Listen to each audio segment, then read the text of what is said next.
ನಮಸ್ಕಾರ. ನನ್ನ ಹೆಸರು ಸದಾಶಿವ ಅಂತ. ನಾನು ಕಿರುತೆರೆ ಧಾರಾವಾಹಿ ನಟ ಮತ್ತು ಸ್ಪೋರ್ಟ್ಸ್ಮೆನ್ನು. ನಾವು ಬೆಂಗಳೂರು ಬಂದಾಗ ಸುಮಾರು ನಾನು ನೆನಪಿರೋಂಗೆ ನಾವು ಬಂದಿದ್ದು ಭಾಳ ಹಿಂದೆ, ರಾಜೋಜಿನಗರ ಭಾಷಂ ಸರ್ಕಲ್ ಅಲ್ಲಿ ಬಂದಿದ್ದು ನಾವು. ಆವಾಗ ನನ್ನ ಅಣ್ಣ ನಾನು ಒಂದು ಸ್ಕೂಲಿಗೆ ಹೋಗ್ತಿದ್ದೋ. ಅವಾಗೇನು 4ನೇ ಇರ್ಬೋದು ಅಷ್ಟೇ.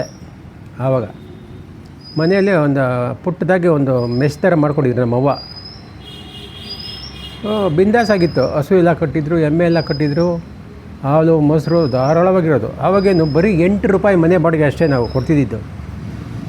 8 ರೂಪಾಯಿ ಹಿಂದೆ, ಇನ್ನೂ ಹಿಂದೆ, ಅರೌಂಡ್ 65, 1965 8 ರೂಪಾಯಿ ಕೊಡ್ತಿದ್ದೆ ಅಷ್ಟೇ. ಒಳ್ಳೆ ಸಂಸಾರ ಇರೋದು, ಚೆನ್ನಾಗಿ ಜೀವನ ಆಗೋದು. ಹೋಟೆಲ್ ಇಟ್ಕೊಂಡಿರೋದು ಅಮ್ಮ ಮಾಡಿರಲಿಲ್ಲ, ಹೋಟೆಲೊಂದು ಮನೆಯಲ್ಲೇ ಇತ್ತು. ನಾವೆಲ್ಲ ಸ್ಕೂಲಿಗೆ ಹೋಗಿ ಬರ್ತಿದ್ದೋ. ನಾವು ಆವಾಗ ನಾನು ನನ್ನ ಅಣ್ಣ ಇಬ್ಬರು ಒಟ್ಟಿಗೆ ಹೋಗ್ತಿದ್ದೋ. ಇಬ್ಬರು ಒಟ್ಟಿಗೆ ಹೋಗ್ತಿದ್ರಿಂದ ಒಬ್ಬರಿಗೆ ಫ್ರೀ ಫೀಸು, ಇನ್ನೊಬ್ಬರಿಗೆ ತೊಗೊಳ್ಳೋರು ಅಷ್ಟೇ. ಹೆಂಗೆ ತೊಗೊಳ್ಳೋರು ಅಂದರೆ ಅವರು ನನ್ನ ಭಾಳ ರಿಲೇಷನ್ನೇ ಅವರು, ಅಲ್ಲಿ ಅವರು ಪ್ರೆಸಿಡೆಂಟು. ಅವ್ರ ಇನ್ಫ್ಲೂಯೆನ್ಸಿಂದ ಒಬ್ಬರದೇ ಫೀಸ್ ತೊಗೊಳ್ಳೋರು. ಏನು ಭಾಳ ಚೆನ್ನಾಗಿರೋದು. ಅವಾಗ ಎವ್ರಿ ಸಾಟರ್ಡೇ ನಮ್ಮ ಮಾಸ್ಟ್ರು ಪಿಕ್ನಿಕ್ ಅಂತ ಕರ್ಕೊಂಡು ಹೋಗೋರು.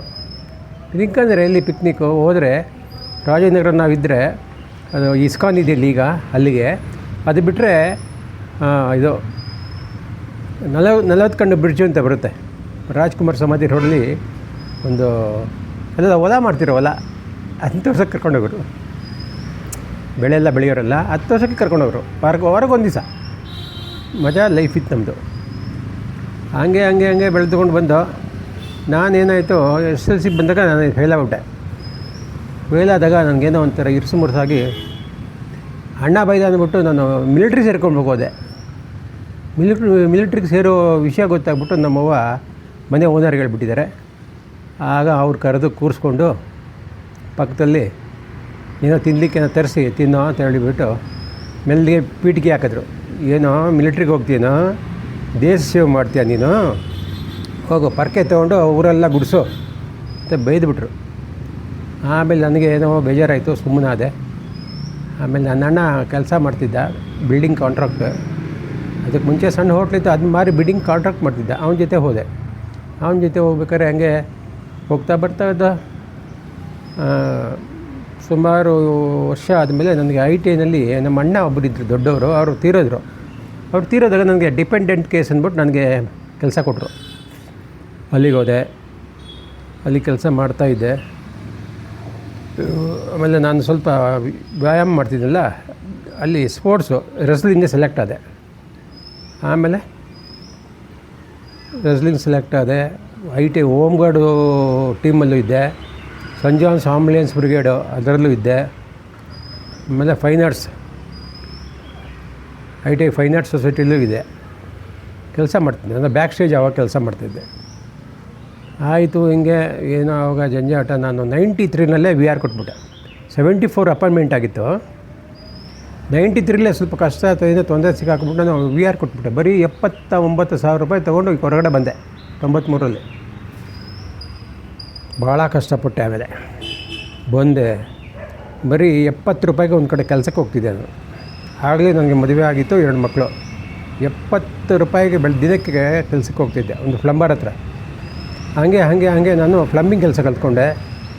ಪ್ಲಂಬಿಂಗ್ ಕೆಲಸ ಕಲ್ತ್ಕೊಂಡು ಸ್ವಲ್ಪ ಕೆಲಸಗಳು ಮಾಡಿದೆ, ಸುಮಾರು ಕೆಲಸ ಮಾಡಿದೆ ನಾಗರಬಾವಿಲಿ. ಕೆಲಸ ಮಾಡಿದ ಮೇಲೆ ಮಗ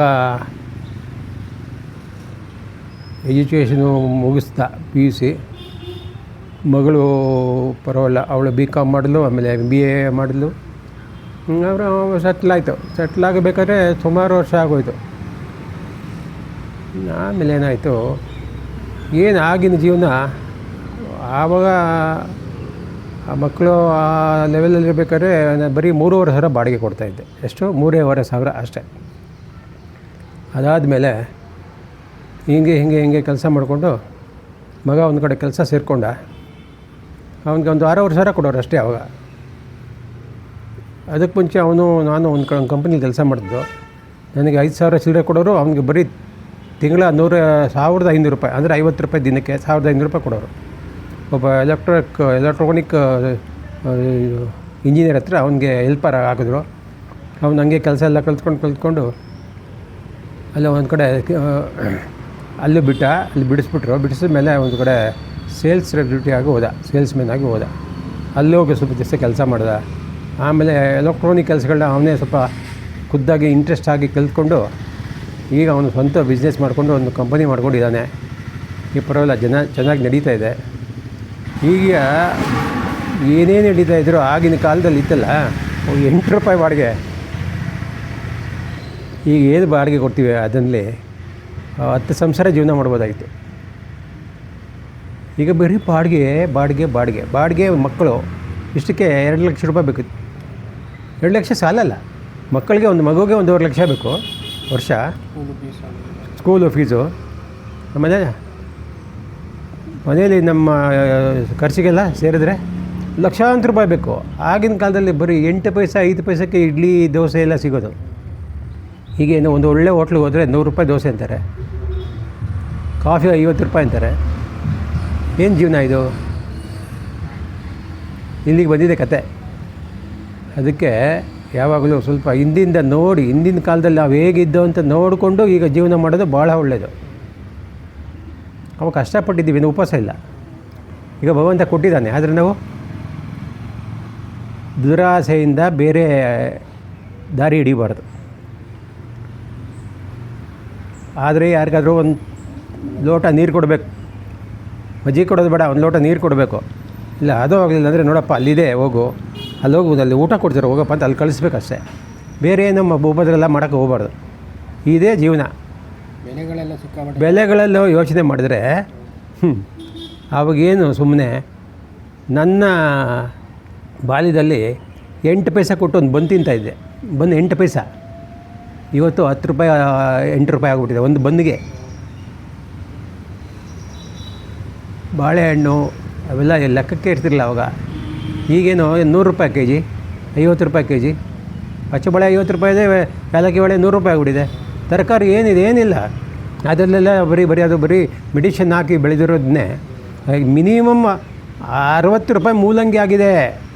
ಮೂಲಂಗಿ ಮಾತಾಡ್ಸೋರು ಇರಲಿಲ್ಲ ಅವಾಗ. ಈಗ ಅದು ಔಷಧಿ ಅಂತ ತಿಂತಾರೆ 60 ರೂಪಾಯಿ ಆದ್ರೂ. 100 ರೂಪಾಯಿ ಹುಳ್ಳಿಕಾಯಿ, ಅದು ಒಳ್ಳೇದಿರಲ್ಲ, ಏನೋ ಕೆಮಿಕಲಾಗಿ ಬೆಳೆದಿರ್ತಾರಲ್ಲ, ಎಲ್ಲ ಕೆಮಿಕಲ್. ಈಗೆಲ್ಲ ಮೊನ್ನೆ ಪೇಪರಲ್ಲಿ ನೋಡಿದಾಗ ಕೆಮಿಕಲ್ ಆಗಿದೆ ಅಂತ, ಎಲ್ಲ ತರಕಾರಿ ಕೆಮಿಕಲ್ ಆಗಿ ಬೆಳೆದಿರಂತೆ. ಅದು ತಿನ್ನೋಕ್ಕೆ ಭಯ ಆಗ್ಬಿಟ್ಟಿದೆ ಈಗ.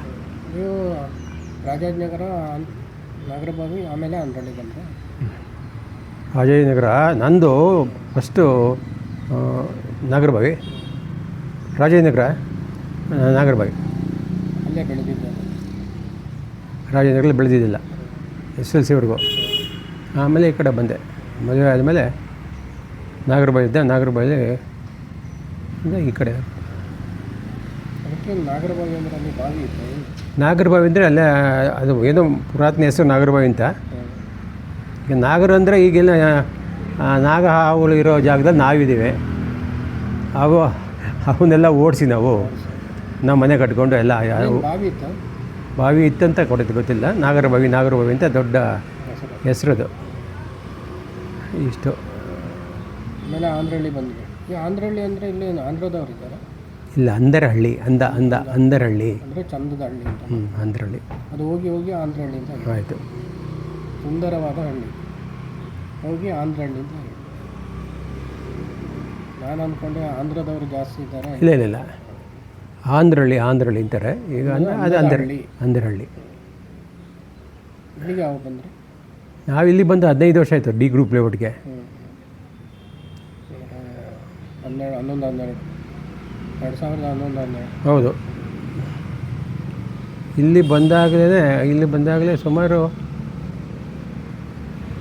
ಬಾಡಿಗೆ ಮನೆ ಚೇಂಜ್ ಮಾಡಿದೆ. ಬಾಡಿಗೆ ಈಗ ತುಟಿಯಾಗಿದೆ ಎಲ್ಲ. ಬಾಡಿಗೆ ಕಡಿಮೆ ಇತ್ತು. 6-7 ಸಾವಿರ ಇದ್ದಿದ್ದು ಈಗೆಲ್ಲ 10-20 ಸಾವಿರ ರೂಪಾಯಿ ಆಗಿಬಿಟ್ಟಿದೆ. 10-20 ಸಾವಿರ ರೂಪಾಯಿ ಮಿನಿಮಮ್ ಬಾಡಿಗೆ, ಡಬಲ್ ಬೆಡ್ರೂಮ್ಗೆ. ಇಲ್ಲಿ ವರ್ಕ್ ಯಾವುದ್ರಲ್ಲಿ ಮಾಡ್ತಾಯಿದ್ರು? ಇಲ್ಲಿ ಬಂದ ಮೇಲೆ ನಾನು ಇಲ್ಲಿ ಬಂದ ಮೇಲೆ ಮಗನ ಜೊತೆ ಕೆಲಸ ಮಾಡ್ತಿದ್ದೆ. ನಾನು ನನ್ನ ಮಗ ಒಟ್ಟಿಗೆ ಕೆಲಸ ಮಾಡ್ತಿದ್ದೆ. ನಮ್ಮದೊಂದು ಫರ್ಮ್ ಇದೆ, ಹಾಂ. ಮಗ ನಾನು ಒಟ್ಟಿಗೆ ಕೆಲಸ ಮಾಡ್ತಿದ್ದೆ. ಏನದು? Wellness product. ಹಾಂ. ಏನದು ಉಪಯೋಗ? ಬಾತ್ರೂಮಲ್ಲಿ ಜಕ್ಕೂಸಿ, ಮಲ್ಟಿ ಫಂಕ್ಷನ್ನು, ಹಾಂ. ಶವರ್ ಪ್ಯಾನಲ್ಲು, ಟಬ್ಬು ಎಲ್ಲ ಬರುತ್ತಲ್ಲ, ಅದು ಸೇಲ್ಸ್ ಆ್ಯಂಡ್ ಸರ್ವಿಸ್ ಮಾಡ್ತೇವೆ. ಗ್ಲಾಸ್ ಪಾರ್ಟಿಷನ್ ನೀವೇ ತಂದು ಇಲ್ಲಿಂದ ಅಲ್ಲ, ಬೇರೆ ಕಡೆಯಿಂದ ತರಿಸ್ಕೋತೀವಿ, ನಾವು ಸೇಲ್ ಮಾಡ್ತೀವಿ. ನಮ್ಮದೊಂದು ಕಂಪನಿ ಇದೆ, ಜೈ ಸಾಯಿ ಎಂಟರ್ಪ್ರೈಸಸ್ ಅಂತ ಒಂದು ಕಂಪನಿ ಇದೆ. ಅಲ್ಲಿಂದ ನಾವು ಸರ್ವಿಸ್ ಕೊಡ್ತೀವಿ ಬೆಂಗಳೂರು, ಥ್ರೂಔಟ್ ಕರ್ನಾಟಕ. ಆನ್ಲೈನು ಇದಿದೆ? ಆನ್ಲೈನಲ್ಲೂ ಇಲ್ಲ, ಆನ್ಲೈನ್ ಹೋಗಿ ಇದು ಮಾಡ್ತೀರಾ? ಹೋಗಿ ಮಾಡೋದಷ್ಟೇ. ಅಂದರೆ ಬಸ್ಸಲ್ಲಿ ಕಳಿಸ್ತೀರಾ? ಇಲ್ಲ, ನಾವೇ ಗಾಡೀಲಿ ಹೋಗ್ತೀವಿ, ಕಾರಲ್ಲಿ ತೊಗೊಂಡು ಹೋಗ್ತೀವಿ. ಅಲ್ಲ ಔಟ್ಸೈಡ್ ಆದರೆ? ಔಟ್ಸೈಡ್ ಆದರೆ ಪಾರ್ಸಲ್ ಮಾಡಿಬಿಡ್ತೀವಿ. ಅದೇ ಪಾರ್ಸಲ್ ಮಾಡಿ ಅವ್ರಿಗೆ ಗೈಡೆನ್ಸ್ ಕೊಟ್ಬಿಡ್ತೀವಿ, ಅವರು ಫಿಟ್ ಮಾಡ್ಕೋತಾರೆ. ಅಲ್ಲಿ ಫಿಟ್ ಮಾಡೋಕ್ಕೆ ಯಾರಪ್ಪ? ಅವರು ನೋನ್ ಪರ್ಸನ್ ಇದ್ದರೆ ಮಾತ್ರ ಕಳಿಸ್ಕೊಡಿ ಮಾಡ್ಕೊಳ್ತೀವಿ ಅಂತಾರೆ, ಇಲ್ಲಾಂದರೆ ನಾವೇ ಹೋಗಿ ಮಾಡಿಕೊಟ್ಟು ಬರ್ತೇವೆ. ಹೆಂಗಿದೆ ಬಿಸ್ನೆಸ್ ಹೆಂಗಿದೆ? ಬಿಸ್ನೆಸ್ ಪರವಾಗಿಲ್ಲ, ನಾರ್ಮಲಾಗಿ ನಡೀತಾ ಇದೆ. ನಾವು ಸುಮ್ಮನೆ ನೋಡಿದ್ರೆ ತಲೆ ಬಗ್ಗಿಸಿ ನೋಡಿದ್ರೆ ಕೋಟ್ಯಾಂತರ ಜನ ಅನ್ನ ಇಲ್ಲ. ನಾವು ಹೇಗಿದ್ದೀವಿ, ದಿನ ಸ್ನಾನ ಮಾಡ್ತೀವಿ, ದಿನ ಬೇಕಾದ ಮಾಡ್ಕೊಂಡು ತಿಂತೀವಿ, ಆರಾಮಾಗಿದ್ದೀವಲ್ವಾ? ಅಷ್ಟೇ ತೃಪ್ತಿ ಬಿಡಬೇಕಷ್ಟೇ. ಯಾರೋ ಮಾಡಿದಾನೆ, ಯಾರೋ ಕೋಟ್ಯಾಂತರ ರೂಪಾಯಿ ಇನ್ವೆಸ್ಟ್ ಮಾಡಿ ಏನೋ ಮಾಡ್ತಿದ್ದಾನೆ, ನಾವು ಮಾಡಬೇಕು, ಅವೆಲ್ಲ ಸುಳ್ಳು, ಅವೆಲ್ಲ ಮಾಡಬೇಕು ಹೋಗ್ಬಾರ್ದು. ಏನಿದೆಯೋ ಅದರಲ್ಲೇ ಮಾಡ್ಕೊಂಡು ಹೋದರೆ ಭಗವಂತ ದಾರಿ ಕೊಡ್ತಾನೆ, ಅವನೇ ಕೊಡ್ತಾನೆ. ಕರೆದು ಕಪ್ಪಳ ಕೊಡ್ತಾನೆ, ನಿನ್ನ ಇದೇ ತಗೋ ಅಂತ. ಇರೋದೆಲ್ಲ ತೃಪ್ತಿಪಟ್ಟು ಜೀವನ ಮಾಡೋನೇ ಮನುಷ್ಯ ಲೈಫ್ ಲೀಡ್ ಮಾಡ್ತಾನೆ ಅವನು. ಇಲ್ಲ ಅಂದರೆ ಭಾಳ ಕಷ್ಟ ಆಗುತ್ತೆ.